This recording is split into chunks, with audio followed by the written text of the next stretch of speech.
قمر غفا والشوق فينا لا ينام ودموعنا في الليل تصفى.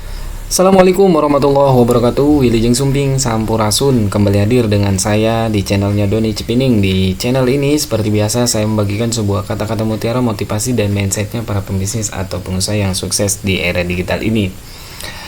Hari ini saya membawakan sebuah tentang bagaimana kita memanage waktu dengan sebaik mungkin. Apalagi di tahun 2025 ini akan segera berakhir. Hari ini tanggal 1 Desember. Tinggal menunggu 29 hari lagi bertemu dengan 2026. Bagaimana caranya untuk hidup lebih produktif, lebih baik? Tentunya kita harus memanage waktu dengan sebaik mungkin. Langkah yang pertama, bersihin ruang, bersihin pikiran. Mulai unfollow yang bikin iri. Stop buka notif yang gak perlu. 1 bulan terakhir ini waktumu terlalu berharga buat habisin hal-hal yang gak bikin kamu tumbuh.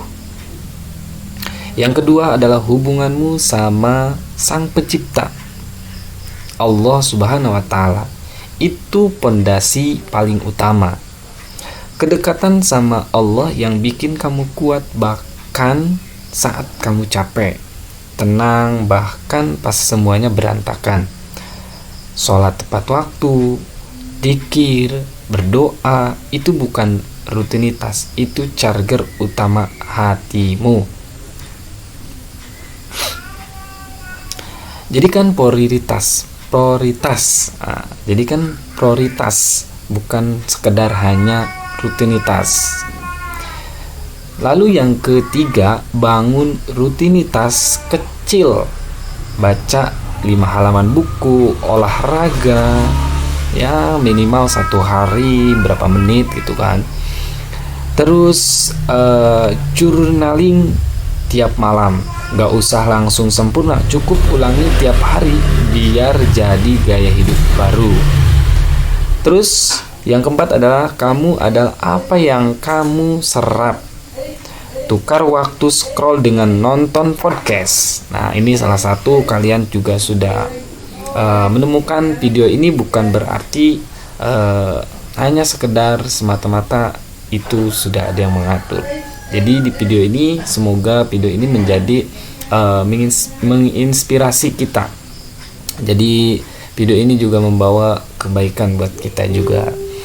Jadi stop scroll yang tidak menambah kita untuk tumbuh, dan scroll unfollow akun-akun yang tidak menambah kita berkembang.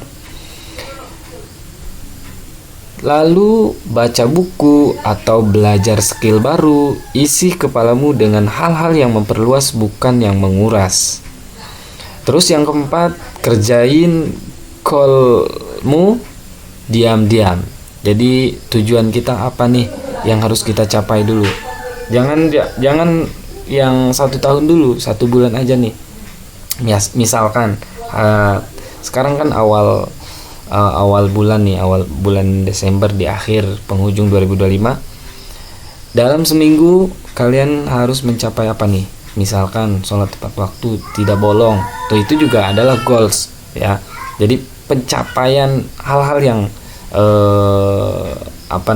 yang sekiranya tuh yang bisa kita capai terlebih dahulu dengan hal-hal yang baik. Biar progresmu yang ngomong nanti, bukan statusmu. Nah, berarti kadang yang bikin kamu gagal fokus itu karena kebanyakan ngomong tentang rencana, bukan ngerjainnya. Ini juga banyak loh orang-orang yang tidak mau action, tidak mau langsung action gitu kan. Banyak ide tapi tidak mau action. Itu banyak, termasuk diri saya pun. Tapi dengan seiringnya waktu terus berkembang, terus belajar, terus membaca buku, saya terus ada ide lakukan, terus ada ide saya lakukan. Nah, salah satu ini saya tuangkan di channel ini. Lalu yang seterusnya adalah upgrade circle-mu. Nah, ini circle juga penting ya. Deketin orang yang mendorongmu bertumbuh, bukan yang bikin kamu stuck di tempat yang sama. Kalau perlu jalan sendiri dulu, nggak apa-apa, biar Allah ganti dengan circle yang lebih berkah. Nah, ini juga perlu penting nih circle sahabat. Yang di video sebelumnya saya sudah sampaikan di afirmasi, di buku afirmasi kuantum ya. Jadi kita harus berteman dengan orang-orang yang bertumbuh baik ya, energi positif ya. Lalu seterusnya, capek itu wajar, tapi jangan lupa pulihkan. Tidur cukup, makan yang benar, dan tenangin diri dari overstimulasi. Kamu nggak harus produktif setiap hari, cukup terus berproses tanpa ninggalin diri sendiri. Nah, 1 bulan terakhir ini bisa menjadi titik balikmu. Kalau kamu mulai sekarang, insya Allah 2026 nggak cuma berganti angka, tapi versi kamu akan menjadi berubah. Allah berfirman, sesungguhnya Allah tidak akan mengubah keadaan suatu kaum hingga mereka mengubah keadaan yang ada pada diri mereka sendiri.